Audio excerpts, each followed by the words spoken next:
ಆನೇಕಲ್ ತಾಲೂಕಿನ ಮುತ್ತನಲ್ಲೂರು ಗ್ರಾಮದಲ್ಲಿರುವ ಲಕ್ಷ್ಮೀ ವೆಂಕಟರಮಣ ಸ್ವಾಮಿ ದೇವಾಲಯದ ಆವರಣದಲ್ಲಿ ಮೈಂಡ್ ಯುವರ್ ಫಿಟ್ನೆಸ್ ಸಂಸ್ಥೆ ವತಿಯಿಂದ ಆಯೋಜಿಸಿದ್ದ ಕಾರ್ಯಕ್ರಮದಲ್ಲಿ ಮನುಷ್ಯ ಉತ್ತಮವಾದ ಆರೋಗ್ಯ ಪಡೆಯಬೇಕಾದರೆ ಜೊತೆಗೆ ಫ್ಯಾಟ್ ಕಡಿಮೆ ಆಗಬೇಕಾದ್ರೆ ದಿನನಿತ್ಯ ನಾವು ಆಹಾರವನ್ನು ಯಾವ ರೀತಿ ಸೇವನೆ ಮಾಡಬೇಕು, ಯಾವ ಪದಾರ್ಥಗಳಲ್ಲಿ ಎಷ್ಟು ಪ್ರೋಟೀನ್ ಅಂಶಗಳು, ಕೊಬ್ಬಿನ ಅಂಶಗಳು ಮತ್ತು ಕಾರ್ಬೋಹೈಡ್ರೇಟ್ ಪ್ರಮಾಣ ಇದೆ, ಜೊತೆಗೆ ಯೋಗಾಭ್ಯಾಸ, ವ್ಯಾಯಾಮ ಜೀವನಕ್ಕೆ ಎಷ್ಟು ಅವಶ್ಯಕತೆ ಇದೆ ಎಂಬುದನ್ನು ಮೈಂಡ್ ಯುವರ್ ಫಿಟ್ನೆಸ್ ಸಂಸ್ಥೆಯ ಪದಾಧಿಕಾರಿಗಳು ಸಾರ್ವಜನಿಕರಿಗೆ ಮಾಹಿತಿಯನ್ನು ನೀಡಿದರು. ಇನ್ನು ಈ ವೇಳೆ ಮೈಂಡ್ ಯುವರ್ ಫಿಟ್ನೆಸ್ ಸಂಸ್ಥೆಯ ವಿನೂತಾ ರವರು ಮಾತನಾಡಿ, ಇವತ್ತಿನ ದಿನಗಳಲ್ಲಿ ನಾವು ಸೇವನೆ ಮಾಡುತ್ತಿರುವ ಆಹಾರದಲ್ಲಿ ಪೌಷ್ಟಿಕಾಂಶಗಳು ಕಡಿಮೆ ಇರುವ ಕಾರಣ ಮತ್ತು ವಾತಾವರಣ ಕಲುಷಿತವಾಗಿರುವುದರಿಂದ ಇವತ್ತಿನ ದಿನಗಳಲ್ಲಿ ಜನರು ಅನೇಕ ಕಾಯಿಲೆಗೆ ತುತ್ತಾಗುತ್ತಿದ್ದಾರೆ ಎಂದರು. ನಾವು ದಿನನಿತ್ಯ ಸೇವನೆ ಮಾಡುತ್ತಿರುವ ಆಹಾರದಲ್ಲಿ ಎಷ್ಟರ ಮಟ್ಟಿಗೆ ಪೌಷ್ಟಿಕಾಂಶಗಳು, ಪ್ರೋಟೀನ್ಗಳು ಇವೆ ಎಂಬ ಮಾಹಿತಿಯನ್ನು ಮೊದಲು ತಿಳಿದುಕೊಂಡು ನಂತರ ಆಹಾರವನ್ನು ಮಿತವಾಗಿ ಸೇವನೆ ಮಾಡಬೇಕು ಎಂದರು.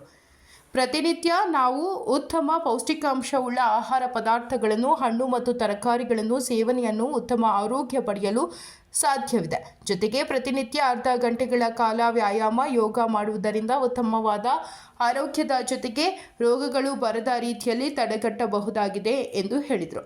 ಇನ್ನು ಕಾರ್ಯಕ್ರಮದಲ್ಲಿ ಮೈಂಡ್ ಯುವರ್ ಫಿಟ್ನೆಸ್ ಸಂಸ್ಥೆಯ ಅಂಜನ್ ಗೋಸ್ವಾಮಿ, ಲೀಲಾ, ರೂಪಾಲಿ, ರುಚಿ, ಪದ್ಮನಾಭನ್, ಪ್ರಿಯಾರಾಣಿ, ರಾಮಣಿ, ನಾಗೇಶ್, ಮುತ್ತನಾಲೂರು ವಿಶ್ವನಾಥ್ ರೆಡ್ಡಿ ಮತ್ತು ಗ್ರಾಮಸ್ಥರು, ಎಲಿಗೆಂಟ್ಸ್ ಬಡಾವಣೆಯ ನಿವಾಸಿಗಳು ಭಾಗವಹಿಸಿದರು.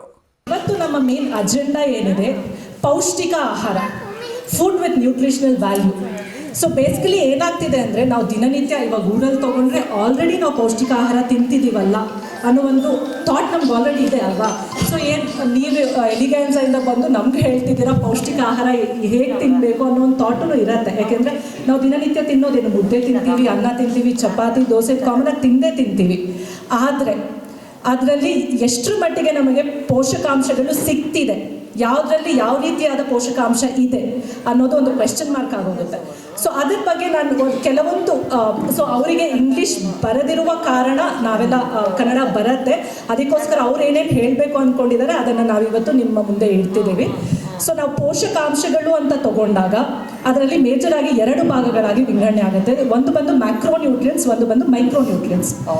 ಸೊ ನೀವು ಈ ಟರ್ಮ್ಸ್ನ ನೆನ್ಪಿಟ್ಕೊಳ್ಳೋದು ಬೇಡ, ಬಟ್ ಅದೇನು ಅಂತ ಅರ್ಥ ಮಾಡ್ಕೊಂಡ್ರೆ ಸಾಕು. ಸೊ ಮ್ಯಾಕ್ರೋ ನ್ಯೂಟ್ರಿಯನ್ಸ್ ಅಂತ ತಗೊಂಡಾಗ ಈ ಪೋಷಕಾಂಶಗಳು ನಮ್ಮ ದೇಹಕ್ಕೆ ಬಹಳ ದೊಡ್ಡ ಮಟ್ಟಿಗೆ ಬೇಕಾಗುತ್ತದೆ ನಮ್ಮ ದಿನನಿತ್ಯದ ಆಹಾರದಲ್ಲಿ. ಆ ಮ್ಯಾಕ್ರೋ ನ್ಯೂಟ್ರಿಯನ್ಸ್ ಅಲ್ಲಿ ನಮಗೆ 3 ವಿಧಾನದಲ್ಲಿ ವಿಂಗಡಣೆ ಆಗುತ್ತದೆ. ಒಂದು ಬಂದು ಕಾರ್ಬೋಹೈಡ್ರೇಟ್, ಒಂದು ಬಂದು ಪ್ರೋಟೀನ್ ಆ್ಯಂಡ್ ಇನ್ನೊಂದು ಬಂದು ಫ್ಯಾಟ್. ಸೊ ಅದರಲ್ಲಿ ಮೊದಲನೇದಾಗಿ ಕಾರ್ಬೋಹೈಡ್ರೇಟ್ ಅಂದರೆ ಏನು? ಸೊ ಕಾರ್ಬೋಹೈಡ್ರೇಟ್ ಅಂದರೆ ನಾವು ಯಾವುದೇ ಒಂದು ಆಹಾರ ತಿಂದಾಗ ಅದು ಡೈಜೆಸ್ಟ್ ಆಗಿ ನಮ್ಮ ಬಾಡಿಯಲ್ಲಿ ಗ್ಲೂಕೋಸ್ ಉತ್ಪತ್ತಿ ಮಾಡುತ್ತದೋ ಅದನ್ನು ಕಾರ್ಬೋಹೈಡ್ರೇಟ್ ಅಂತ ಕರಿತೇವೆ. ಸೊ ಅದರಿಂದ ನಮ್ಗೆ ಏನು ಉಪಯೋಗ ಆಗುತ್ತೆ, ನಮ್ಮ ಬಾಡಿಗೆ ಬೇಕಾಗಿರುವಂಥ ಒಂದು ಎನರ್ಜಿ, ಶಕ್ತಿ ಏನಿದೆ. ಸೊ ಇವಾಗ ನಾನು ಇಷ್ಟೊತ್ತು ಬೆಳಗಿಂದ ಇಲ್ಲಿ ನಿಂತು ನಿಮ್ಮ ಹತ್ರ ಮಾತಾಡ್ತಿದ್ದೀನಿ ಅಂದರೆ ಅದಕ್ಕೆ ಸ್ವಲ್ಪ ಮಟ್ಟಿಗಾದರೂ ನನ್ನ ಬಾಡಿಗೆ ಎನರ್ಜಿ ಬೇಕಲ್ವಾ. ಸೊ ಅದು ಯಾವುದರಿಂದ ಸಿಗ್ತಿದೆ? ಈ ಕಾರ್ಬೋಹೈಡ್ರೇಟಿಂದ ಸಿಗ್ತಿದೆ. ಹಾಗೆಯೇ ಈ ಕಾರ್ಬೋಹೈಡ್ರೇಟ್ ಏನಿದೆ, ನಾವು ಆದಷ್ಟು ಮಟ್ಟಿಗೆ ನಾವು ತಿಂತಿರೋ ಊಟದಲ್ಲಿ ನಮಗೆ ಕಾರ್ಬೋಹೈಡ್ರೇಟ್ ಸಿಕ್ಬಿಡ್ತಾ ಇದೆ. ನಮ್ಮ ಮುದ್ದೆಯಲ್ಲಿ ಕಾರ್ಬೋಹೈಡ್ರೇಟ್ ಇದೆ, ಫೈಬರ್ ಇದೆ. ಹಾಗೆಯೇ ನಾವು ತಿಂತಿರೋ ಅನ್ನ ಏನಿದೆ, ಅನ್ನದಲ್ಲಿ ಕಾರ್ಬೋಹೈಡ್ರೇಟ್ ಇದೆ, ಚಪಾತಿಯಲ್ಲಿ ಕಾರ್ಬೋಹೈಡ್ರೇಟ್ ಇದೆ, ದೋಸೆಯಲ್ಲಿ ಕಾರ್ಬೋಹೈಡ್ರೇಟ್ ಇದೆ. ಸೊ ಇದೆಲ್ಲದರಲ್ಲೂ ಕಾರ್ಬೋಹೈಡ್ರೇಟ್ ಆಲ್ರೆಡಿ ಇದೆ. ಬಟ್ ಅದೇ ಏನಾಗುತ್ತೆ, ನಾವು ಈ ಕಾರ್ಬೋಹೈಡ್ರೇಟ್ನ ತುಂಬ ಹೆಚ್ಚಿನ ಮಟ್ಟಿಗೆ ನಮ್ಮ ಬಾಡಿಗೆ ಅಗತ್ಯವಿಲ್ಲದಂತೆ ಇನ್ನೂ ಹೆಚ್ಚಿನ ಮಟ್ಟಿಗೆ ದಿನನಿತ್ಯ ಕನ್ಸ್ಯೂಮ್ ಮಾಡ್ತಾ ಇದ್ದರೆ ಅದು ನಮ್ಮ ಆರೋಗ್ಯಕ್ಕೆ ಒಳ್ಳೆಯದಲ್ಲ. ಸೊ ಅದೇನಾಗುತ್ತೆ, ಆವಾಗ ನಮ್ಮ ಬಾಡಿಯಲ್ಲಿ ಫ್ಯಾಟ್ ರೀತಿಯಲ್ಲಿ ಸ್ಟೋರ್ ಆಗುತ್ತೆ, ಬೊಜ್ಜು. ನಾವು ಎಷ್ಟೊಂದು ಜನ ಹೇಳ್ತಿರ್ತೀವಿ, ನಾನು ಅಷ್ಟೊಂದು ಕೊಬ್ಬು ಇರುವಂಥ ಆಹಾರ ತಿನ್ನೋದೇ ಇಲ್ಲ, ಆದರೂ ನನಗೆ ಬೊಜ್ಜು ಬರ್ತಿದೆ ಅಂತ ಹೇಳ್ತಿರ್ತೀವಲ್ಲ. ಸೊ ಅದು ಯಾಕೆ ಆಗ್ತಿದೆ? ನಾವು ದಿನನಿತ್ಯ ತಿನ್ನುವ ಒಂದು ಆಹಾರ ಏನಿದೆ ಅದು ಬ್ಯಾಲೆನ್ಸ್ಡ್ ಆಗಿಲ್ಲ. ಸೊ ನಾವು ತಿಂತಿದ್ದೀವಿ, ಬಟ್ ಅದರಲ್ಲಿ ಯಾವುದು ಎಷ್ಟು ಪ್ರಮಾಣದಲ್ಲಿದೆ ಅಂತ ನಮಗೆ ಗೊತ್ತೇ ಇಲ್ಲ. ನಾವು ಅಂದ್ಕೊಂಡಿರ್ತೀವಿ ಮುದ್ದೆ ನಮಗೆ ಬೇರೆ ರೀತಿಯ ಪ್ರೋಟೀನ್ ಕೊಡ್ತಿದೆ, ಅನ್ನ ಬೇರೆ ರೀತಿ ಪ್ರೋಟೀನ್ ಕೊಡ್ತಿದೆ ಅಂತ. ಅದು ಖಂಡಿತ ಸುಳ್ಳು. ಯಾಕೆಂದರೆ ನಮ್ಮ ಮುದ್ದೆಯಲ್ಲಿರೋದು ಕಾರ್ಬೋಹೈಡ್ರೇಟೆ, ಈ ಕಡೆ ಅನ್ನದಲ್ಲಿರೋದು ಕಾರ್ಬೋಹೈಡ್ರೇಟೆ ಅಲ್ವಾ. ಸೊ ಎಕ್ಸಸ್ ಕಾರ್ಬೋಹೈಡ್ರೇಟ್ ತಿಂತಿರ್ತಾರೆ ಏನಾಗುತ್ತೆ, ಅದು ನಮ್ಮ ದೇಹದಲ್ಲಿ ಬೊಜ್ಜಿನ ರೂಪದಲ್ಲಿ ಸ್ಟೋರ್ ಆಗಲಿಕ್ಕೆ ಶುರುವಾಗುತ್ತೆ. ಸೊ ಅದಕ್ಕೆ ಯಾವುದು ಎಷ್ಟು ಮಟ್ಟಿಗೆ ತಿನ್ನಬೇಕು ಅನ್ನೋದನ್ನು ಬಹಳಷ್ಟು ಮುಖ್ಯ. ಸೊ ನಾವು ನಿಮಗೆ ಆಲ್ಮೋಸ್ಟ್ ಹ್ಯಾಂಡ್ ಔಟ್ಸ್ ಪ್ರಿಪೇರ್ ಮಾಡಿದ್ದೇವಲ್ಲ, ಸೊ ಅದರಲ್ಲಿ ನಿಮಗೆ ಗೊತ್ತಾಗುತ್ತೆ ಯಾವ ರೀತಿಯಾದಂಥ, ನಾವು ಅದರಲ್ಲಿ ಆಲ್ಮೋಸ್ಟ್ ದಿನನಿತ್ಯದ ಆಹಾರನೇ ಮೆನ್ಷನ್ ಮಾಡಿದ್ದೇವೆ. ಸೊ ಯಾವ ದಿನನಿತ್ಯದ ಆಹಾರದಲ್ಲಿ ಏನೇನು ಬರುತ್ತೆ ಅನ್ನೋದನ್ನ ಅದರಲ್ಲಿ ಆಲ್ರೆಡಿ ಮೆನ್ಷನ್ ಮಾಡಿದ್ದೇವೆ. ಬಟ್ ನಾನಿವತ್ತು ಏನು ಕಾರ್ಬೋಹೈಡ್ರೇಟ್ ಅಂದರೆ ಏನು ನಮ್ಗೆ ಗೊತ್ತೇ ಇಲ್ವಲ್ಲ, ಸೊ ಅದು ಏನು ಅಂತ ನಾನು ನಿಮಗೆ ತಿಳಿಸ್ಲಿಕ್ಕೆ ಇವತ್ತು ಮಾತಾಡ್ತಿದ್ದೀವಿ ಅಷ್ಟೇ. ಸೊ ಆಲ್ಮೋಸ್ಟ್ ನಮಗೆ ಕಾರ್ಬೋಹೈಡ್ರೇಟ್ ಏನು ಅಂತ ಗೊತ್ತು, ಅದೇನು ಮಾಡುತ್ತೆ ನಮ್ಮ ಬಾಡಿಗೆ ಬೇಕಾಗಿರುವಂಥ ಒಂದು ಬೇಸಿಕ್ ಎನರ್ಜಿ ಶಕ್ತಿ ಏನಿದೆ ಅದು ಕೊಡುತ್ತದೆ. ಹಾಗೆಯೇ ನಮ್ಮ ನೆಕ್ಸ್ಟ್ ಮ್ಯಾಕ್ರೋ ನ್ಯೂಟ್ರಿಯೆಂಟ್ ಬಂದು ಪ್ರೋಟೀನ್. ಸೊ ಎಷ್ಟೊಂದು ಜನಕ್ಕೆ ಬಹಳ ತಪ್ಪು ಕಲ್ಪನೆ ಇದೆ, ಜಿಮ್ಗೆ ಹೋಗೋರು ಮಾತ್ರ ಪ್ರೋಟೀನ್ ಕನ್ಸ್ಯೂಮ್ ಮಾಡಬೇಕು, ಅವ್ರು ಮಾತ್ರ ಪ್ರೋಟೀನ್ ತಿನ್ನಬೇಕು ಅನ್ನೋದು ತಪ್ಪು ಕಲ್ಪನೆ ಇದೆ. ಅದು ಬಹಳ ರಾಂಗ್. ಯಾಕೆ ಅಂದರೆ ಪ್ರೋಟೀನ್ ಏನಿದೆ ಅದು ನಮ್ಮ ಬಾಡಿಯ ಬಿಲ್ಡಿಂಗ್ ಬ್ಲಾಕ್ ಅಂತಲೇ ಕರಿಬೋದು. ನಮ್ಮ ಬಾಡಿಯಲ್ಲಿರುವಂಥ ಬಹಳ ಜೀವಕೋಶಗಳು ಮಾಡಿರೋದೇ ಪ್ರೋಟೀನ್ ಮತ್ತು ಫ್ಯಾಟಿಂದ. ನಮ್ಮ ಬಾಡಿಯಲ್ಲಿರುವ ಮಸಲ್ಸ್ ಎಲ್ಲ ಸ್ಟ್ರಾಂಗ್ ಆಗಿ ಇರಲಿಕ್ಕೆ ಕಾರಣ ಮತ್ತು ನಮ್ಮ ಪ್ರೋಟೀನ್ ಮತ್ತು ಫ್ಯಾಟ್. ಹಾಗೆಯೇ ನಾವು ನಮ್ಮ ದಿನನಿತ್ಯದ ಏನು ರೋಗ ನಿರೋಧಕ ಶಕ್ತಿ ಏನಿದೆ ನಮ್ಮ ಬಾಡಿಯಲ್ಲಿ ಅದನ್ನು ಕೊಡೋದು ಸಹ ಪ್ರೋಟೀನ್. ಆದರೆ ನಾವು ದಿನನಿತ್ಯದ ಒಂದು ಆಹಾರದಲ್ಲಿ ಎಷ್ಟರ ಮಟ್ಟಿಗೆ ಪ್ರೋಟೀನ್ ತಿಂತಿದ್ದೇವೆ, ನಮ್ಗೆ ಏನಾದರೂ ಐಡಿಯಾ ಇದೆ ಅದರ ಬಗ್ಗೆ? ಖಂಡಿತ ಐಡಿಯಾ ಇಲ್ಲ. ಸೊ ಪ್ರೋಟೀನ್ ಅಂದ ತಕ್ಷಣ ನಮಗೆ ಬರುವಂತಹ ಕೆಲವು ಆಹಾರಗಳೇನಪ್ಪ ಅಂದರೆ ಹಾಲು, ಮೊಸರು, ಮಜ್ಜಿಗೆ, ಆಮೇಲೆ ಈ ಎಗ್ ತಿನ್ನೋರಿಗಾದರೆ ಖಂಡಿತವಾಗ್ಲೂ 1-2 ಎಗ್ ದಿನನಿತ್ಯ ತಿನ್ನಲೇಬೇಕು. ಅದರಲ್ಲೂ ಯಂಗ್ಸ್ಟರ್ಸ್ ಆದರೆ 3-4 ಮೊಟ್ಟೆ ಆರಾಮಾಗಿ ತಿನ್ಬೋದು. ಆಮೇಲೆ ಏನದು ನಾನ್ ವೆಜ್ ತಿನ್ನೋರ್ಗಾದರೆ ಚಿಕನ್ ಇರುತ್ತೆ, ಇಲ್ಲ ಫಿಶ್ ಇರುತ್ತೆ. ಸೊ ಇದೆಲ್ಲ ಏನಪ್ಪ ಅಂದರೆ ಅದೇ ವೆಜಿಟೇರಿಯನ್ಸ್ಗಾದರೆ ಬಹಳ ಹೆಚ್ಚಿನ ಮಟ್ಟಿಗೆ ಪ್ರೋಟೀನ್ ನಮಗೆ ಸಿಗೋದು ಪನ್ನೀರಲ್ಲಿ. ಆಮೇಲೆ ತುಂಬ ಜನ ಇಲ್ಲಿ ಅನ್ಕೋಬೋದು ನಾವು ಜಾಸ್ತಿ ಏನು ತಿಂತೀವಿ, ಮೊಳಕೆ ಕಾಳು ತಿಂತೀವಿ, ಕರೆಕ್ಟಾ? ಮೊಳಕೆ ಕಾಳಲ್ಲಿ ಪ್ರೋಟೀನ್ ಇದೆ ಅಂದ್ಕೊಂಡು ಮೊಳಕೆ ಕಾಳುಗಳನ್ನು ತಿಂತೀವಿ. ಆದರೆ ಮೊಳಕೆ ಕಾಳೇನು, ಈ ಕಾಳು ಬರುವುದಕ್ಕಿಂತ ಮುಂಚೆ ನಾವು ಯಾವ ರೀತಿ ಇವಾಗ ಹಸಿರು ಕಾಳು ತರ್ತೀವಲ್ಲ ಅಂಗಡಿಯಿಂದ, ಅವಾಗ ಅದರಲ್ಲಿ ಹೆಚ್ಚಿನ ಪ್ರಮಾಣದಲ್ಲಿ ಪ್ರೋಟೀನ್ ಇರುತ್ತೆ, ಅದು ನಿಜ. ಆದರೆ ಅದು ಜರ್ಮಿನೇಟ್ ಆಗಿ ಕಾಳು ಮೊಳಕೆ ಹೊಡೆಯತ್ತಲ್ಲ, ಸೊ ಅವಾಗ ನಾವು ಎಷ್ಟು ಮೊಳಕೆ ಕಾಳು ತಿನ್ನಬೇಕಾಗತ್ತೆ? ಅಬ್ಬಬ್ಬ ಅಂದರೆ ಒಂದು 100 ಗ್ರಾಮ್ ತಿನ್ಬೋದಲ್ಲ. ಸೊ ಬರೀ ಆ 100 ಗ್ರಾಮಲ್ಲೂ ನಮ್ಗೆ ಎಷ್ಟು ಸಿಗ್ಬಿಡತ್ತೆ ಅಂದರೆ ಒಂದು 3-4 ಪ್ರೋಟೀನ್ ಅಷ್ಟೇ ಸಿಗೋದು, ಅಷ್ಟೇ ಗ್ರಾಮ್ ಪ್ರೋಟೀನ್ ಸಿಗೋದು. ಅದೇ ನಾವೀಗ ಪನ್ನೀರ್ ಅಥವಾ ಎಗ್ ತೊಗೊಂಡ್ರೆ 1 ಎಗ್ ತಿಂದ್ರೂ ಅದರಲ್ಲಿ 12 ಗ್ರಾಮ್ ಪ್ರೋಟೀನ್ ಸಿಗುತ್ತೆ. ಆ್ಯಂಡ್ ಯೂಶ್ವಲಿ ಏನು ಹೇಳ್ತಾರಪ್ಪ ಅಂದರೆ ನಮ್ಮ ಬಾಡಿ ವೆಯ್ಟ್ ಒಂದು 40 kg ಇದ್ದರೆ ನಾವು ದಿನದಲ್ಲಿ ಒಂದು 40 ಗ್ರಾಮ್ ಆದರೂ ಪ್ರೋಟೀನ್ ತಿನ್ನಬೇಕು. ಸೊ ನಾವೇನು ಮಾಡ್ತೀವಿ, ಇಷ್ಟು ಮೊಳಕೆ ಕಾಳು ತಿಂದಿದ್ದೀವಿ, ಇವತ್ತು ಪ್ರೋಟೀನ್ ತಿಂದಿದ್ದೀವಿ ಅಂತ ಮರ್ತೋಗ್ಬಿಡ್ತೀವಿ. ಆದರೆ ಬಹಳ ಮುಖ್ಯ ಏನು ಅಂದರೆ ನಾವು ತಿನ್ನುವಂಥ ಒಂದು ಆಹಾರದಲ್ಲಿ ಯಾವುದು ಹೆಚ್ಚಿನ ಪ್ರಮಾಣದಲ್ಲಿ ನಮಗೆ ಪ್ರೋಟೀನ್ ಸಿಗ್ತಿದೆ, ನೀಡ್ತಿದೆ ಅನ್ನೋದ್ರ ಬಗ್ಗೆ ಆಲೋಚನೆ ಇಟ್ಕೊಂಡು ತಿನ್ನಬೇಕು. ಅದೇ 1 ಗ್ಲಾಸ್ ಹಾಲು, ಎಷ್ಟೊಂದು ಜನ ಅಂದ್ಕೊಳ್ತೀವಿ ದೊಡ್ಡವರಾದಮೇಲೆ ಹಾಲು ಕುಡಿಯೋದ್ರಿಂದ ದಪ್ಪ ಆಗಿಬಿಡ್ತೀವಿ. ಹಾಲು ಕುಡಿಯೋದು ಬೇಡ, ಅದು ಮಕ್ಕಳ ಬೆಳವಣಿಗೆಗೆ ಮಾತ್ರ. ಅದು ಖಂಡಿತ ತಪ್ಪು. ಹಾಲು ಬಹಳ ಮುಖ್ಯ, ಅದರಲ್ಲಿ ತುಂಬ ಹೆಚ್ಚಿನ ಮಟ್ಟದ ಪ್ರೋಟೀನ್ ಅಂಶ ಇದೆ. ಹಾಗೆ ಮೊಸರು, ನಮ್ಮ ದಿನನಿತ್ಯದ ಊಟದಲ್ಲಿ ಮೊಸರಿನ ಅಳವಡಿಕೆ ಬಹಳ ಮುಖ್ಯ. ಸೊ ಬೇಸಿಕಲಿ ಏನು ಹೇಳ್ತಿದ್ದೀನಿ ಅಂದರೆ ನಾವು ಒಂದು ಮೀಲ್ ತಿಂತಿದ್ರೆ, ಒಂದು ಹೊತ್ತಿನ ಊಟ ತಿಂತಿದ್ರೆ ಅದರಲ್ಲಿ ಕಾರ್ಬೋಹೈಡ್ರೇಟು ಇರಬೇಕು, ಅದರಲ್ಲಿ ಈ ಥರ ಪ್ರೋಟೀನ್ ಅಂಶ ಇರುವಂತಹ ಒಂದು ಆಹಾರನೂ ಇರಬೇಕು. ಹಾಗೆ ಆ 3ನೇ ಒಂದು ಮ್ಯಾಕ್ರೋ ನ್ಯೂಟ್ರಿಯೆಂಟನ್ನು ತೊಗೊಂಡ್ರೆ ಅದು ಫ್ಯಾಟ್ ಅಂದಾಗ healthy fat. So healthy fat ಅಂತ ನಾವು ಕನ್ಸಿಡರ್ ಮಾಡಿದಾಗ ಯಾಕೆ ನಮಗೆ ಇದು ಕೊಬ್ಬು ಇರುವಂಥ ಆಹಾರನೂ ನಮ್ಮ ದೇಹಕ್ಕೆ ಮುಖ್ಯ ಅಂದರೆ, ನಮಗೆ ದೀರ್ಘಕಾಲವಾಗಿ ಶಕ್ತಿ ಬೇಕು ಅಂದರೆ ಅದು ನಮ್ಮ ಬಾಡಿಯಲ್ಲಿ ನಮಗೆ ಕೊಡೋದೇ ಫ್ಯಾಟ್ ಇಂದ. ನಮ್ಮ ದೇಹದಲ್ಲಿರುವ ಕೊಬ್ಬಿನಾಂಶದಿಂದ ನಮಗೆ ಈ ದೀರ್ಘಕಾಲವಾದಂಥ ಶಕ್ತಿ ಬರೋದು. ಸೊ ದೀರ್ಘಕಾಲವಾದ ಶಕ್ತಿ ಅಂದರೆ ಏನು? ಇವಾಗ ನಾನು ನಾರ್ಮಲಾಗಿ ಆಫೀಸ್ಗೆ ಹೋಗಿ ಬಂದರೆ ನನಗೆ ಬೇಕಾಗಿರೋದು ಸ್ವಲ್ಪ ಎನರ್ಜಿ. ಆ ಸ್ವಲ್ಪ ಎನರ್ಜಿ ನನಗೆ ಕಾರ್ಬೋಹೈಡ್ರೇಟಿಂದ ಸಿಗ್ತಾ ಇದೆ. ಮತ್ತು ದೀರ್ಘಕಾಲವಾದ ಎನರ್ಜಿ ಏನು? ನಾವೇನಾದರೂ ಈಗ ಜಿಮ್ಗೆ ಹೋಗ್ತೀವಿ, ಜಿಮ್ಮಲ್ಲಿ ವರ್ಕೌಟ್ ಮಾಡಬೇಕಂದ್ರೆ ನಮ್ಗೆ ಎಷ್ಟು ಎನರ್ಜಿ ಬೇಕು? ಅಥವಾ ನಾವೇ ಊರಿನವ್ರು ತೊಗೊಂಡ್ರೆ ಹೊಲಕ್ಕೆ ಹೋಗಿ ದುಡಿಬೇಕು, ಅಷ್ಟೊತ್ತು ಬಿಸಿಲಲ್ಲಿ ದುಡಿಬೇಕಂದ್ರೆ ಎಷ್ಟು ಎಕ್ಸ್ಟ್ರಾ ಎನರ್ಜಿ ಬೇಕು ನಮಗೆ? ಸೊ ಆ ಅತಿ ಹೆಚ್ಚಿನ ಮಟ್ಟದ ನಮಗೆ ಎನರ್ಜಿ ಯಾರಿಂದ ಸಿಗ್ತಿದೆ? ನಮ್ಮ ದೇಹದಲ್ಲಿರುವಂಥ ಆ ಕೊಬ್ಬಿನಿಂದನೇ ಸಿಗ್ತಿರೋದು. ಸೊ ಅದಕ್ಕೆ ಒಳ್ಳೆ ಹೆಲ್ದಿ ಫ್ಯಾಟ್ ಏನಿದೆ ಅದು ಇರುವಂಥ ಆಹಾರ ತಿನ್ನೋದು ಬಹಳಷ್ಟು ಮುಖ್ಯ. ಅಷ್ಟೇ ಅಲ್ಲದೆ ಈಗ ನಾವು ವಿಟಮಿನ್ಸ್ ಅಂತ ಹೇಳ್ತೀವಲ್ಲ, ವಿಟಮಿನ್ ಎ, ಡಿ, ನಮ್ಮ ಡಾಕ್ಟ್ರು ಹೇಳ್ತಾರೆ ಸೂರ್ಯನ ಕೆಳಗಡೆ ನಿಂತ್ಕೊಳ್ಳಿ ನಿಮಗೆ ವಿಟಮಿನ್ ಡಿ ಸಿಗತ್ತೆ ಅಂತ. ಹೋಗಿ ನಿಂತ್ಕೊಂಡಿದ ತಕ್ಷಣ ನಮಗೆ ವಿಟಮಿನ್ ಡಿ ಸಿಗಲ್ಲ. ಅದನ್ನು ಹೀರಿಕೊಳ್ಳುವಂಥ ಶಕ್ತಿ ನಮ್ಮ ದೇಹಕ್ಕೆ ಬೇಕು ಅಲ್ವಾ? ಆ ವಿಟಮಿನ್ ಡಿನ ಆ ಹೀರಿಕೊಳ್ಳುವಂಥ ಶಕ್ತಿ ಕೊಡೋದು ಯಾವುದು? ನಮ್ಮ ದೇಹದಲ್ಲಿರುವ ಫ್ಯಾಟ್. ಹಾಗೆ ನಮ್ಮ ಬಾಡಿಯ ಟೆಂಪ್ರೇಚರ್ ಏನಿದೆ ಅದನ್ನು ಮ್ಯಾನೇಜ್ ಮಾಡೋದು. ನಮಗೆ ತುಂಬ ಚಳಿ ಆದಾಗ ಸ್ವಲ್ಪ ಮಟ್ಟಿಗಾದರೂ ನಮ್ಮ ಬಾಡಿ ನಮಗೆ ಏನಾದರೂ ಹೀಟನ್ನು ಪ್ರೊಡ್ಯೂಸ್ ಮಾಡುತ್ತಾ?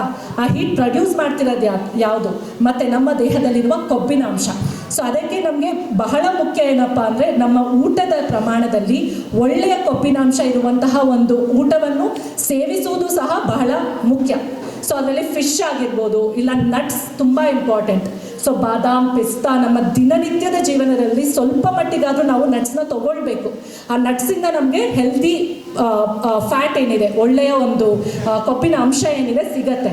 ಸೊ ಒಳ್ಳೆಯ ಕೊಬ್ಬಿನ ಅಂಶ ಯಾಕೆ ಬೇಕು ಅಂತ ನಾವು ಇವಾಗ ತಾನೇ ನೋಡಿದ್ವಲ್ಲ, ನಮ್ಮ ದೇಹದಲ್ಲಿ ಎಷ್ಟೊಂದು ಒಂದು ಪ್ರೋಸೆಸ್ ವರ್ಕ್ ಆಗಬೇಕಂದ್ರೆ ಅದಕ್ಕೆ ನಮಗೆ ಕಾರ್ಬೋಹೈಡ್ರೇಟೂ ಒಳ್ಳೆ ಪ್ರಮಾಣದಲ್ಲಿರಬೇಕು, ಪ್ರೋಟೀನು ಒಳ್ಳೆ ಪ್ರಮಾಣದಲ್ಲಿ ಇರಬೇಕು, ಆಮೇಲೆ ನಮಗೆ ಕೊಬ್ಬು ಇರುವಂತಹ ಒಂದು ಆಹಾರನೂ ಒಳ್ಳೆ ಪ್ರಮಾಣದಲ್ಲಿ ಇರಬೇಕು. ಹೀಗೆ 3 ಬ್ಯಾಲೆನ್ಸ್ಡ್ ಆಗಿ ನಾವು ತಗೊಂಡ್ರೆ ಅದನ್ನು ನಾವು ಒಳ್ಳೆಯ ಪೋಷಕಾಂಶ ಇರುವಂತಹ ಒಂದು ಆಹಾರ ಅಂತ ಕರಿತೇವೆ. ಹಾಗೆ ಇನ್ನೊಂದೇನಪ್ಪ ಅಂದರೆ ಫೈಬರ್ ಅಂದರೆ ಏನು? ನಾರಿನಾಂಶ ಇರುವಂಥ ಒಂದು ಪದಾರ್ಥ ಅಲ್ವಾ. ಸೊ ನಾರಿನಾಂಶ ಇರುವಂಥ ಪದಾರ್ಥ ಯಾಕೆ ಬೇಕು ಅಂತ ಅಂದ್ಕೊಂಡ್ರೆ, ಎಷ್ಟೋ ಮಟ್ಟಿಗೆ ನಮಗೆ ವೆಯ್ಟ್ ಏನಿದೆ, ನಮ್ಮ ವೆಯ್ಟ್ನ ಕಂಟ್ರೋಲ್ ಮಾಡೋದೇ ನಾರಿನಾಂಶ ಇರುವಂತಹ ಒಂದು ಪದಾರ್ಥ. ಹಾಗೆ ನಮ್ಮ ದೇಹದಲ್ಲಿ ಕೊಲೆಸ್ಟ್ರಾಲನ್ನು ಕಂಟ್ರೋಲ್ ಮಾಡುವಂಥದ್ದು ನಾರಿನಾಂಶ ಇರುವಂತಹ ಒಂದು ಪದಾರ್ಥ. ಅಷ್ಟೇ ಅಲ್ಲದೆ ಇವಾಗ ಎಷ್ಟೊಂದು ಜನಕ್ಕೆ ಹೊಟ್ಟೆಯಲ್ಲಿ ಬಹಳಷ್ಟು ಕಾಯಿಲೆಗಳು ಬರ್ತಾ ಇದೆ ಅಲ್ವಾ. ಸೊ ನಮ್ಮ ಹೊಟ್ಟೆಯಲ್ಲೇನಿದೆ, ಒಳ್ಳೆ ಬ್ಯಾಕ್ಟೀರಿಯಾನೂ ಇರುತ್ತೆ, ಕೆಟ್ಟ ಬ್ಯಾಕ್ಟೀರಿಯಾನೂ ಇರುತ್ತೆ. ಈ ಒಳ್ಳೆ ಬ್ಯಾಕ್ಟೀರಿಯಾ ನಮ್ಮ ಹೊಟ್ಟೆಗೆ ಬಹಳ ಮುಖ್ಯ.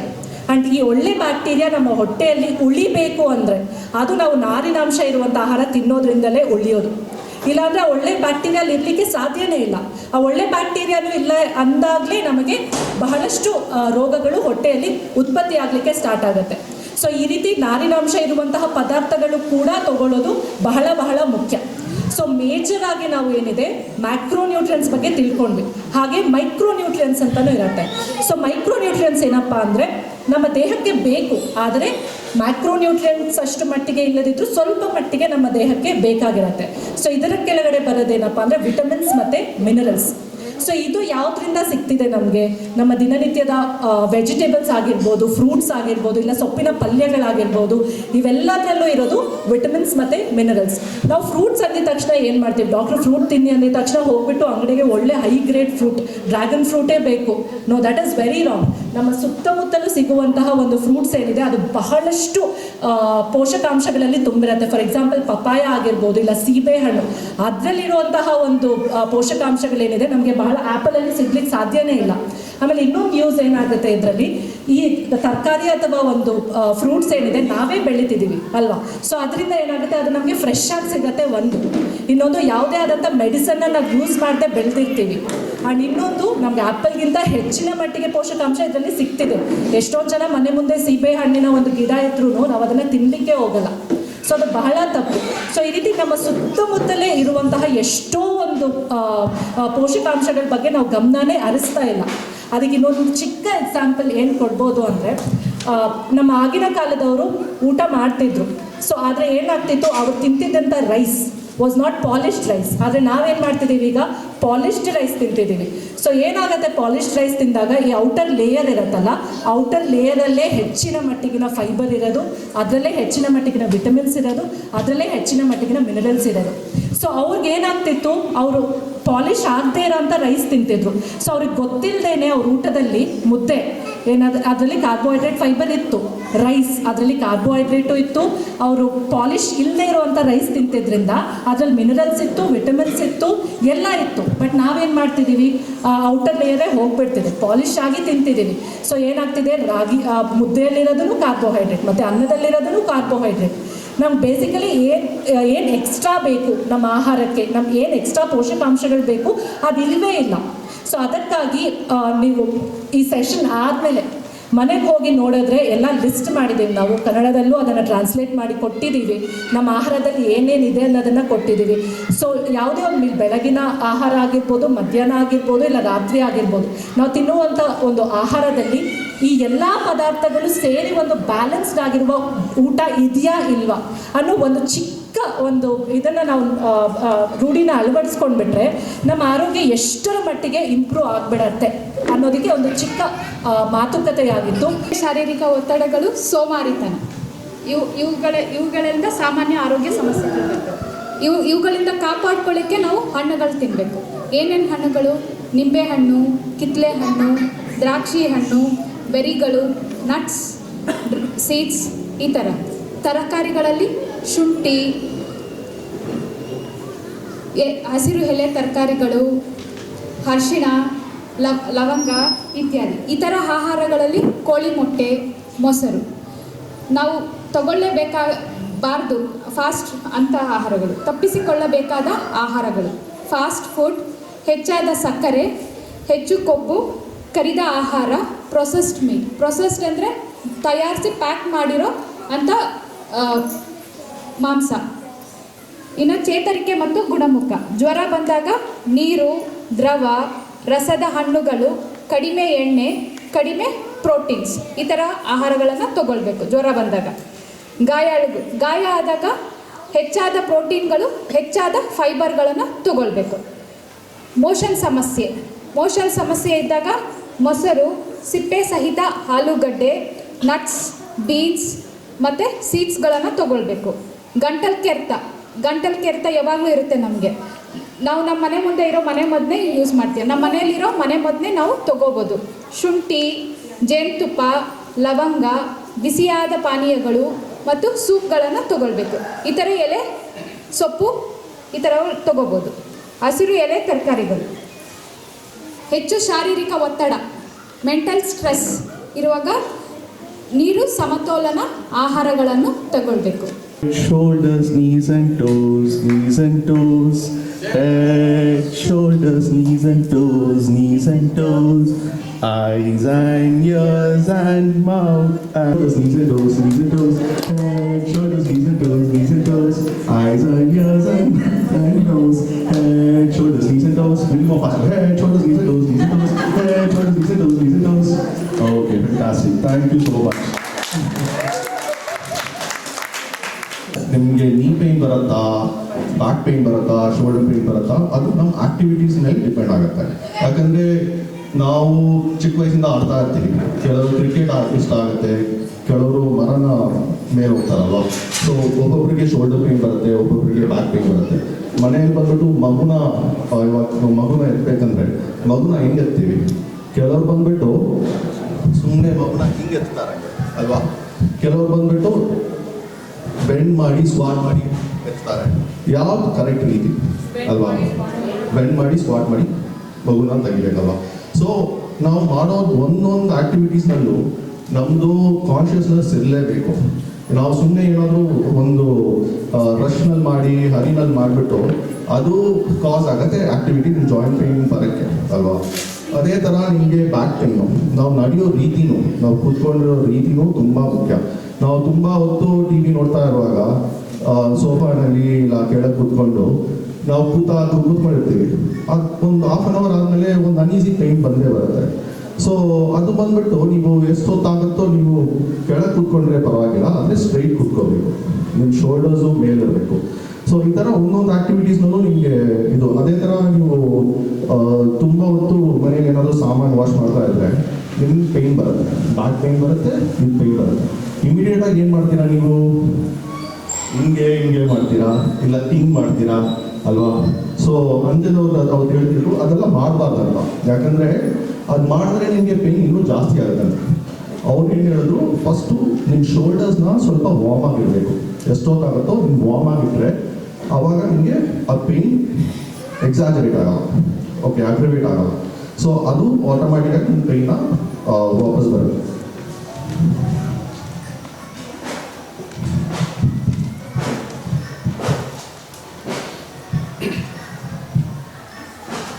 ಇವಾಗ ಅಂಜಿನವ್ರು ಸ್ವಲ್ಪ ಮಸಲ್ಸ್ ಟ್ರೈನಿಂಗ್ ಹೆಂಗೆ ಮಾಡೋದು ಅಂತ ತೋರಿಸ್ತಾರೆ. ಯಾಕಂದರೆ ನಿಮ್ಮ ಜಾಯಿಂಟ್ ಪೇನ್ಸ್ ಮೇನ್ ಬರೋದು ನಿಮ್ಮ ಸರೌಂಡಿಂಗ್ ಮಸಲ್ಸ್ ಇದೆಯಲ್ಲ, ಅದು ವೀಕ್ ಆಗಿರೋದಕ್ಕೆ ಮೇನ್ ಜಾಯಿಂಟ್ ಪೇನ್ಸ್ ಬರೋದು. ಸೊ ಮಕ್ಕಳಿಗೆ ಸ್ವಲ್ಪ ಬೇಗ ಹೀಲ್ ಆಗ್ಬೋದು, ಆದರೆ ಮಿಡಲ್ ಏಜ್ ಇಲ್ಲ ಸ್ವಲ್ಪ ಓಲ್ಡ್ ಏಜ್ಗೆ ನಾವು ಯಾವ ಥರ ಎಕ್ಸಸೈಸ್ ಮಾಡ್ಬೋದು ಅಂತ ತೋರಿಸ್ತೀವಿ. ಸೊ ಮಿಡಲ್ ಏಜಿಂದ ಸ್ಟಾರ್ಟ್ ಮಾಡೋಣ. ಸೊ ಸ್ಕ್ವಾಟ್ಸ್ನಲ್ಲಿ ಮೋರ್ ಇಂಪಾರ್ಟೆಂಟ್ ಏನಂದರೆ, ಕೆಲವು ಸ್ಕ್ವಾಟ್ ಮಾಡುವಾಗ ಮುಂದೆ ಹೋಗ್ತಾರಲ್ವ, ಸೊ ಸ್ಟ್ರೈಟಾಗಿರಬೇಕು. ಎಷ್ಟಾಗುತ್ತೋ ಅಷ್ಟು ಬೇಗ ಅವರು ಇಲ್ಲಿ ಫೀಲ್ ಆಗಬೇಕು. ಅವ್ರಿಗೆ ಬಾಡಿ ವೇಟ್ ಬಂದರೂ ಎರಡು ಲೆಗ್ನಲ್ಲೂ ಇರಬೇಕು. ಅವಾಗ ನಿಮಗೆ ಇಲ್ಲಿ ಫೀಲ್ ಆಗುತ್ತೆ, ಇಲ್ಲೂ ಫೀಲ್ ಆಗುತ್ತೆ ಅಲ್ವಾ.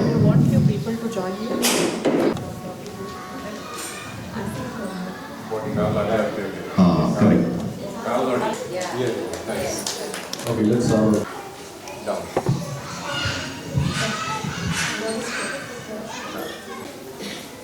ಇದು ತುಂಬಾ ಸಿಂಪಲ್. ಎಡಿಟಾಗಿ ಮಾಡಿ, ಹಿಂಗೆ ಮಾಡಕ್ಕೆ ಹೋಗ್ಬೇಡಿ.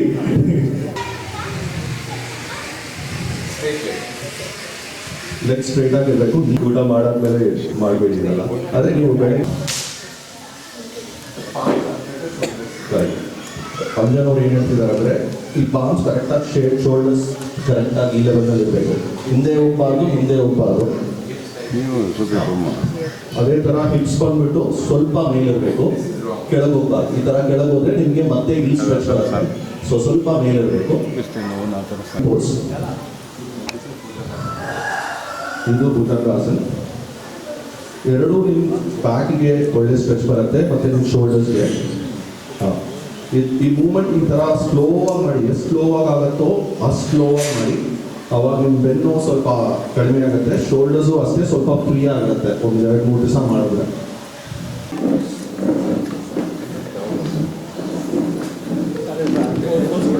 ಒಂದು 10 ಸೆಕೆಂಡ್ ವೆಯ್ಟ್ ಮಾಡಿ. ಎಷ್ಟು ಸ್ಲೋ ಆಗುತ್ತೋ ಅಷ್ಟು ಸ್ಲೋ ಹೋಗಬೇಕು. ಅದೇ ಥರ ಮೇಲ್ ಬರುವಾಗ ಸ್ವಲ್ಪ ಸ್ಲೋವಾಗಿ ಬರಬೇಕು. ನೀವು ಜಾಸ್ತಿ ಬೇಗ ಮಾಡೋಕ್ಕೆ ಹೋದರೆ ಮತ್ತೆ ಹಿಂದೆ ಇಟ್ಕೊಬಿಡುತ್ತೆ ನಿಮಗೆ. ಅನ್ಸತಿ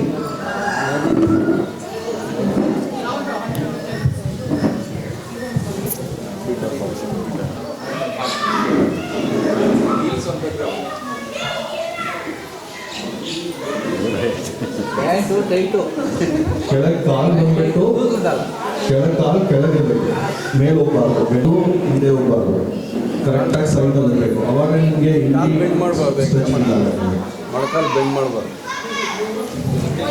15 ಸೆಕೆಂಡ್ಸ್ ಹೋಲ್ಡ್ ಮಾಡಿ ಒಂದು ಕಡೆ. ಅವಾಗ ನಿಮ್ಮ ಸ್ಟ್ರೆಚ್ ಫೀಲ್ ಆಗುತ್ತೆ.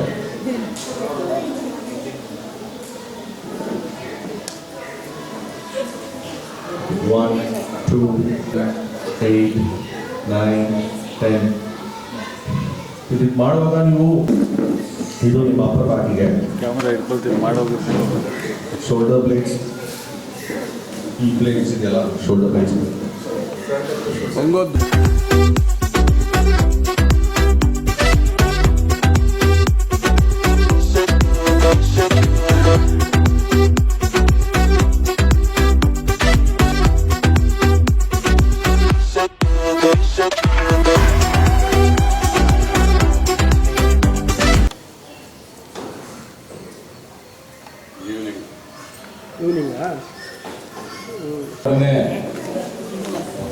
ತಿಂತಾ ಇರ್ತೀವಿ. ಆದರೆ ಅದರಿಂದ ಏನೇನು ಪ್ರಯೋಜನ ಆಗುತ್ತೆ, ಏನೇನು ಮೈನಸ್ ಆಗುತ್ತೆ ಅನ್ನೋದ್ರ ಬಗ್ಗೆ ವಿಸ್ತಾರವಾಗಿ ಮೈಂಡ್ ಯುವರ್ ಫಿಟ್ನೆಸ್ ಅಂತ, ನಿಮ್ಮ ಬುದ್ಧಿ ಶಕ್ತಿ ಕಡೆ ಅಲ್ವಾ, ಹೆಲ್ತ್. ಆಮೇಲೆ ಆ ಊಟದ ಜೊತೆಯಲ್ಲಿ ಸ್ವಲ್ಪ ವ್ಯಾಯಾಮ ನೀವು ಮನೆಯಲ್ಲಿ ಮಾಡಬೇಕಾಗುತ್ತೆ. ಮೊದಲೆಲ್ಲನೂ ಬೆಳಗ್ಗೆ ಎದ್ದ ತಕ್ಷಣ ಮನೆ ಮುಂದೆ ಗುಡಿಸಿ ರಂಗೋಲಿ ಹಾಕಿ ಏನಾದರೂ ಐಟಮ್ ಮಾಡಬೇಕಾದ್ರೆ ರುಬ್ಬಿಕೊಂಡು ಒನಕೆಯಲ್ಲಿ ಕುಟ್ಟಿ ಎಲ್ಲ ಕೆಲಸ ವ್ಯಾಯಾಮ ಮಾಡ್ತಾಯಿದ್ರು. ಈಗೆಲ್ಲ ಎಲೆಕ್ಟ್ರಾನಿಕ್ ಐಟಮ್ ಬಂದು ಮಿಕ್ಸಿಗೆ ಹಾಕೋದು ಇನ್ನೊಂದು ಆ ಥರ ಬಂದಾಗ ಮೈಗೆ ಕೈಗೆ ವ್ಯಾಯಾಮ ಇಲ್ದಿರಾಯಿತು. ಆವಾಗ ಮೊದಲು ಜೀರ್ಣ ಆಗ್ತಾ ಇತ್ತು, ಈಗ ಸ್ವಲ್ಪ ಕಡಿಮೆ ಆಗಿದೆ ಜೀರ್ಣ ಆಗೋದು. ಅದರ ಜೊತೆಯಲ್ಲಿ ನಮ್ಮ ಆಹಾರ ಅಷ್ಟು ಪರಿಶುದ್ಧವಾದ ಆಹಾರ ಅಲ್ಲ. ಅದಕ್ಕೆ ನಮ್ಮ ಹೆಲ್ತನ್ನು ನಾವೇ ಕಾಪಾಡ್ಕೋಬೇಕು ಅಂತ. ಅದರ ಜೊತೆಯಲ್ಲಿ ನಿಮಗೆ ಇನ್ನೂ ಏನಾದರೂ ಡೌಟ್ಸ್ ಇದ್ದರೆ ಅವರೊಂದು ವಾಟ್ಸಪ್ ಗ್ರೂಪ್ ಮಾಡ್ತಾರೆ, ಯಾವಾಗಾದ್ರೂ ಬಂದು ತಿಳಿಸ್ಕೊಡ್ತಾರೆ. ನಮ್ಮೆಲ್ಲರ ಪರವಾಗಿ ಅವರಿಗೆ ತುಂಬ ಹೃದಯದ ಧನ್ಯವಾದಗಳು. ಈವೆಂಟ್ಸ್ನ ಕಾರ್ಪೊರೇಟ್ ಕಂಪ್ನಿಗಳಿಗೆ ಹೋಗಿ ಮಾಡ್ತಾರೆ. ಅದು ಕಂಪ್ನಿಗಳಲ್ಲಿ ಅವರಿಗೆ ಲಕ್ಷ ಕೊಡ್ತಾರೆ. ಅವ್ರ ಇನಿಷಿಯೇಟಿವ್ ತಗೊಂಡು ಈ ಊರಲ್ಲಿ ಏನನ್ನ ಮಾಡೋಣ ಅಂತ ಅವ್ರಿಗೆ ಬಂದಿದ್ದಾರೆ. ನಾವು ಅಷ್ಟು ಜನ ಗ್ಯಾದರ್ ಮಾಡೋಕ್ಕಾಗಿಲ್ಲ. ಮುಂದಿನ ಸಲ ಇನ್ನೂ ಜಾಸ್ತಿ ಜನ ಗ್ಯಾದರ್ ಮಾಡಿ ಮತ್ತೆ ಇನ್ನೊಂದು ಸಲ ಪ್ರೋಗ್ರಾಮ್ ಮಾಡೋಣ. ಅವರು ಅದಕ್ಕೆ ಬರ್ತೀವಿ ಅಂತ ಹೇಳಿದ್ದಾರೆ. ಮತ್ತು ಅವರು ಇನ್ನೊಂದು ಸಲ ನೀವು ಕೊಡ್ತಾರೆ, ಹೆಲ್ಪ್ ಮಾಡ್ತಾರೆ. ಅವ್ರಿಗೆ ಏನು ಅಡ್ವೈಸ್ ಇದೆ ಅದನ್ನೆಲ್ಲ ನಿಮ್ಗೆ ಶೇರ್ ಮಾಡ್ತಾರೆ. ಸೊ ಇವತ್ತು ಅವ್ರು ಬಂದಿರೋದಕ್ಕೆ ಅವರು ತುಂಬ ಧನ್ಯವಾದಗಳು. My name is Anjan Goswami. So I am the founder of Mind Your Fitness. The group works in terms of fitness and health of individuals. We also work for corporates, we work for communities. Our objective is to spread awareness and information about health and wellness. So we want more and more people to be influenced, make healthy choices, to eat healthy, to work exercise, do exercises, get into sports, and at the same time do the daily work also without taking any breaks. So it should be a good life, it should be an easy life, and because of our wrong choices, sometimes we fall sick, sometimes we get into injuries, sometimes there are some acts happen which are like accidents and all, which are not in our control also. But our recovery, our healing, all of these things can be made much easier if we are fit. We are fit from inside. Sometimes we look good, but inside we are not as good. So that is our mission. We want more and more people to understand that it is important to stay fit, stay healthy. Not only from building muscles, but also from inside. Good blood circulation, good digestion, good breathing, good eyesight, good hearing. All of these things can be managed by maintaining your health. We believe, we stay in Eleganza, all of us, and we believe like all of this is one community. So sometimes we know a lot of things because we have learnt it in education. Sometimes we have taken different courses, but if we do not tell the same thing to the people around us, I mean, there is no point. There is no point of health if only one person is healthy and the others are not healthy. So we want as a society to grow together, understand more about health, understand more about healthy choices in eating, in fitness. So that was the objective. We want to spread the news that it is good to remain healthy. You have to, do a lot of things for yourself also. So that was our objective when we came here today. We want to do more of this. We want to involve more people, for children, for older people also. And I hope this will be beneficial for everyone.